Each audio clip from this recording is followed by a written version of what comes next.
ডবকা নাহাৰগাঁৱত মুকলি কৰিছে এখন মেডিপ্লাছ কেয়াৰ ক্লিনিক নামৰ হস্পিটেল। ডবকা পুৰণি দলং পাৰ হৈ পাব এই হস্পিটেলখন, য'ত বিশেষ সুবিধা দিব দুখীয়া ৰাইজক।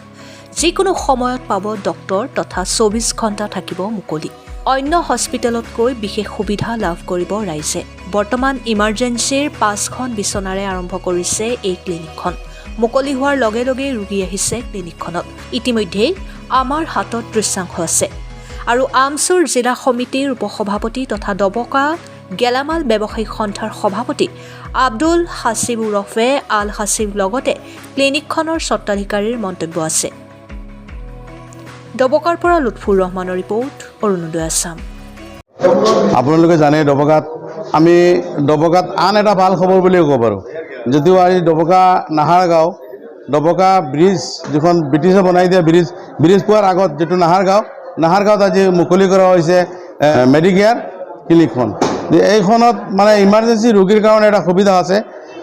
প্ৰথম অৱস্থাত 5খন চিট দি মুকলি কৰিছে। কাৰণ আপোনালোকে জানে আমাৰ এইটো এৰিয়া যিটো এক্সিডেণ্ট, এই এৰিয়াত এক্সিডেণ্ট বেছি হয়। আৰু দুৰ্ঘটনা হোৱাৰ পিছত এজন ৰোগীক ততাতৈয়াকৈ মানে হস্পিটেল নিয়াৰ হাতত সময় কম থাকে। গতিকে মই ভাবোঁ এইখন হস্পিটেলত লৈ আহিলে ইমাৰ্জেঞ্চি চিকিৎসা কৰা হ'ব। আৰু তেখেতসকলে জনোৱা মতে 24 ঘণ্টা ডক্টৰ ছাৰ্ভিচ থাকিব। গতিকে আমাৰ ডবকাবাসীৰ কাৰণে ভাল। সকলো বিভাগৰ ডক্টৰ পোৱা যাব নেকি? মোৰ জনা মতেতো সকলো বিভাগৰ ডক্টৰ থাকিব আৰু স্পেচিয়েলিষ্ট থাকিব। তাৰপিছত আপোনাৰ লেবৰেটৰীও আছে, এক্সৰেও আছে, সকলো সুবিধা আছে।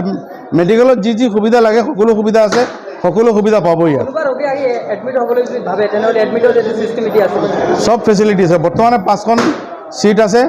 তাৰপিছত লাহে লাহে মানে চিটটো বাঢ়ি যাব আৰু। ধন্যবাদ।